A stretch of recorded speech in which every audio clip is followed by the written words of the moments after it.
এক গরিতে ফাঁসি চাই, এক গরিতে ফাঁসি চাই, রানা এক গরিতে ফাঁসি চাই, জব করো ফাঁসি চাই, রানা হুকি চাই ভাই,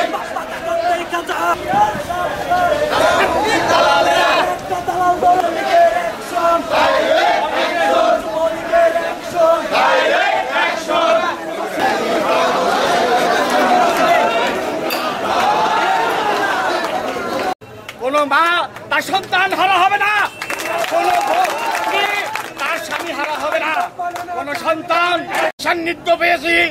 প্রিয় ভাইয়ের আমার, আমরা তারাই শুধু রাজনৈতিক কর্মী হিসেবে গড়ে উঠেছি। প্রিয় ভাইয়ের আমার, বন্ধুরা আমার, সেই ফারুক আহমেদ, আমাদের শ্রদ্ধাভাজন নেতা ফারুক আহমেদ,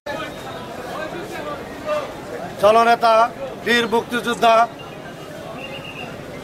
ফারুক আহমেদের হত্যার প্রতিবাদে যে আপনারা সবাই আমার সঙ্গে এক হয়ে থাকবেন এই প্রত্যাশা নিয়ে আমি সবাইকে আজকের এই কষ্টের জন্য আমি সবাইকে আমার আন্তরিক ধন্যবাদ জানিয়ে ঈদের পর আমাদের কর্মসূচি হবো, সেই কর্মসূচিতে অংশগ্রহণ করার জন্য অনুরোধ জানিয়ে আমি আমার বক্তব্য শেষ করছি। জয় বাংলা, জয়।